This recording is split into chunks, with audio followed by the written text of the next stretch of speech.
എൻ്റെ പുസ്തകം ഇറങ്ങുന്നുണ്ട്. അത് അതിൻ്റെ കാര്യങ്ങൾ നടന്നുകൊണ്ടിരിക്കുകയാണ്. റൈറ്റർ എഴുതിക്കൊണ്ടിരിക്കുകയാണ്. ഞാൻ കാര്യങ്ങൾ ചെയ്തിട്ട് കൊടുത്തിട്ടുണ്ട്. അത് അവർ ഇനി കുറച്ചും കൂടി കാര്യങ്ങൾ നല്ല രീതിയിൽ അത് ആ ബുക്ക് ഒരു കുറവുള്ളൂ. ബാക്കിയൊക്കെ അയക്കണം. ഗ്രേറ്റ് മുറ്റെന്ന് വെച്ചാലേ ആ വീഡിയോയുടെ കമൻറ്റ് വായിച്ച് ചിരിച്ചെത്തക്കണം. ഒരു ബുക്കിന് ഇത്രയും കൂടുതൽ പേര് നിർദ്ദേശിക്കപ്പെടുന്നത് ആദ്യമായിട്ടായിരിക്കും. അമ്മായി വെറൈറ്റി പേരുകളായിരുന്നു. ഇപ്പം നിങ്ങൾക്ക് വല്ല ഇതുവരെ കേൾക്കാത്ത വല്ല പേരുകളുണ്ടെങ്കിൽ നിർദ്ദേശിക്കാട്ടോ, ഒരു കുഴപ്പമില്ല. പക്ഷേ പറച്ചോനെ ഒരു പ്രാർത്ഥന മാത്രമേ ഉള്ളൂ. നമ്മൾ മനസ്സിൽ വിചാരിച്ച ആ ബുക്കുകളൊന്നും ആവരുതേ എന്നുള്ളൊരൊറ്റ പ്രാർത്ഥന മാത്രമേ ഉള്ളൂ. മക്കൾ വീട് നോക്കിയാൽ നമ്മൾ എല്ലാ കാര്യങ്ങൾക്കും മറ്റുള്ളവരെ ആശ്രയിക്കാൻ നിൽക്കരുത്. നമുക്ക് സ്വന്തമായിട്ട് ചെയ്യാൻ പറ്റുമെന്നുണ്ടെങ്കിൽ നമ്മൾ ചെയ്യാന്നുള്ളതാണ്. അങ്ങനെ പറ്റില്ല എന്നുണ്ടെങ്കിലോ ഇതുപോലെ തണ്ടലൊടിക്കാൻ നിൽക്കരുത് കേട്ടോ. ഒന്ന് രണ്ടാളെ സഹായത്തിന് വിളിക്കണത് എപ്പോഴും നല്ലതാണ്. ഇതാണ് മക്കളെ പറയണേ, കൊരക്കും പട്ടി കടിക്കില്ല എന്നുള്ളത്. മൂപ്പർക്ക് മനസ്സിലായിക്കണം. മൂപ്പര് വന്നിട്ട് നിങ്ങളവിടെ നിന്ന് കൊരക്ക്, ഞമ്മക്ക് വേറെ പരിപാടിൻ്റെ കണ്ടേ മൂപ്പര് എടുത്തോണ്ടിരിക്കും.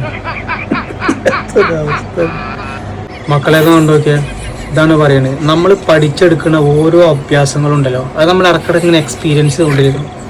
അല്ലെങ്കിൽ അത് മറന്നു പോകും. കണ്ടില്ലേ, ഇനി മൂപ്പര് ഒരിക്കലും മറക്കില്ല. മക്കളെ വീടുന്നുണ്ടൊക്കെ നിങ്ങള്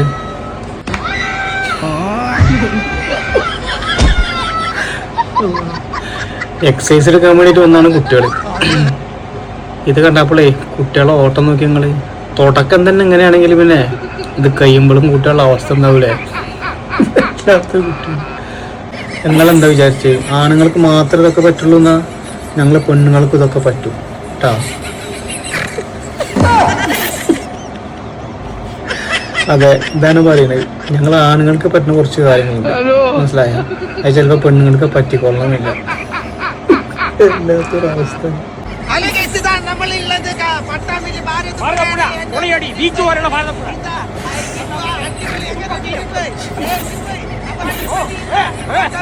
പടച്ചോനെ കുടുങ്ങി. ഇനിയിപ്പോൾ അടുത്ത് ഞങ്ങളുടെ അവിടെ തന്നെ പോയി. കാരണം അവിടെ നിന്ന് ഒരു 9 കിലോമീറ്റർ 8 കിലോമീറ്റർ ഉള്ളൂ ഞങ്ങളുടെ അവിടെ. എന്താ ചെയ്യാ, സൈക്കല്ലാതെ നിവർത്തിക്കലപ്പം നീ. മക്കളെ പറയാനുള്ള എന്താന്ന് വെച്ചാൽ, നിങ്ങൾ ഞാൻ വൈക്കട്ടെ പോകണമെങ്കിൽ അവിടെ ഇറങ്ങാതെ നിങ്ങൾ പോയിക്കോളി. നിങ്ങൾ ഒന്നും ഉണ്ടായിട്ടില്ല.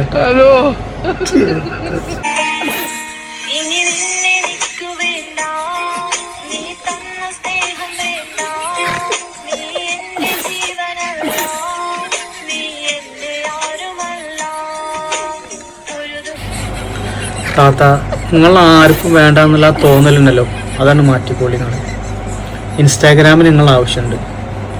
ഓക്കെ, തുടക്കത്തിൽ ഇങ്ങനെയൊക്കെ തന്നെ എല്ലാവരും. പിന്നെ നമ്മളെ പോലുള്ളവരൊക്കെ നിങ്ങളങ്ങോട്ട് റീച്ചാക്കി തരാം. ആർക്കും വേണ്ട എന്നുള്ള ആ ഒരു മനസ്സിനില്ല, അതൊന്നും ഒഴിവായിക്കോളി. പക്ഷെ സ്ഥിരമായിട്ട് ഇത് ചെയ്യണം കേട്ടോ. പെട്ടെന്ന് വന്നിട്ട് പെട്ടെന്ന് തന്നെ പോകരുത്.